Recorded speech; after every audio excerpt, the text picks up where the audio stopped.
একের পর এক হাইপারসনিক মিসাইল হামলা চালিয়ে ইসরায়েলের জলজ্যান্ত আতঙ্কে পরিণত হয়েছে ইয়েমেনের সশস্ত্র গোষ্ঠী হুতি।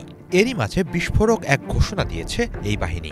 ইসরায়েলকে চরম শিক্ষা দিতে দেশটির পার্শ্ববর্তী লেবাননে লড়াইরত হিজবুল্লাহ বাহিনীকে সর্বাত্মক সহায়তার ঘোষণা দিয়েছে তারা। যুদ্ধবিরতি লঙ্ঘন করে সম্প্রতি কেবল গাজা নয়, লেবাননেও হামলা চালাচ্ছে ইসরায়েলি বাহিনী। শনিবার লেবাননে ইসরায়েলের বিমান হামলায় 2 শিশুসহ অন্তত 7 জন প্রাণ হারান। এর পরপরই ইসরায়েলকে নতুন বার্তা দিল ইয়েমেনি বাহিনী। বাহিনীর প্রধান টেলিভিশনে দেয়া এক বার্তায় হুঁশিয়ারি জানিয়ে বলেছেন, ইসরায়েল যদি আবারও উত্তেজনা বাড়াতে থাকে এবং লেবাননকে যুদ্ধের মধ্যে টেনে নেয়, তবে এ যাত্রায় ইয়েমেনি যোদ্ধারা হিজবুল্লাহর পাশে দাঁড়াবে। শুধু তাই নয়, এই বাহিনী প্রয়োজনে যুদ্ধে হস্তক্ষেপ করবে বলেও ইসরায়েলকে হুঁশিয়ারি জানিয়েছে।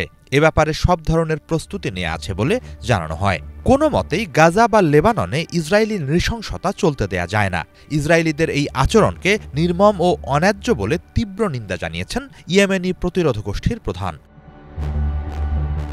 গাজা ও লেবাননে চলমান হামলার প্রতিবাদে ইসরায়েলে আরও মিসাইল হামলার হুঁশিয়ারি জানিয়েছেন তিনি। লেবানন ও গাজার বাসিন্দারা একা নয় উল্লেখ করে তিনি বলেন, এই লড়াইয়ে ইয়েমেন তাদের সাথে আছে।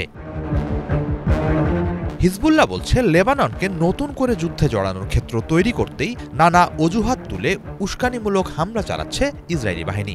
এ ব্যাপারে লেবাননের প্রধানমন্ত্রী নাওয়াফ সালামও কঠোর সতর্কতা জানিয়েছেন।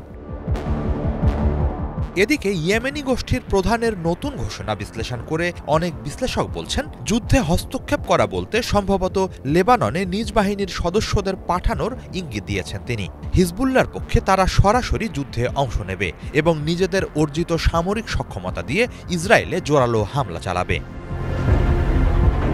2200 কিলোমিটারেরও বেশি দূরত্ব থেকে মিসাইল হামলা চালিয়ে ইয়েমেনিরা যেভাবে ইসরায়েলকে আতঙ্কিত করে তুলেছে, পার্শ্ববর্তী লেবানন থেকে তারা হামলা চালানোর সুযোগ পেলে ইসরায়েলিদের জন্য তা হবে ভয়াবহ, বলছেন বিশ্লেষকরা। এদিকে এরই মাঝে মঙ্গলবার ইয়েমেনি যোদ্ধারা জানায়, তারা নতুন করে ইসরায়েলের প্রধান আন্তর্জাতিক বিমানবন্দর বেন গুরিয়নে 2টি মিসাইল হামলা চালিয়েছে। হামলা সফল হয় বলে দাবি তাদের। এ সময় জেরুজালেম, তেল আবিব ও মধ্য ইসরায়েলে সাইরেনের শব্দ শোনা যায়। তবে মিসাইলগুলো ভূপাতিত করার দাবি জানিয়েছে ইসরায়েলি বাহিনী।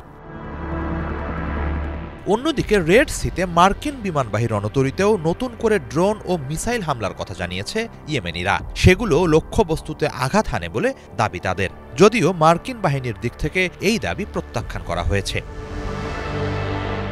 হিজল জোবায়ের, বাংলা ভিশন।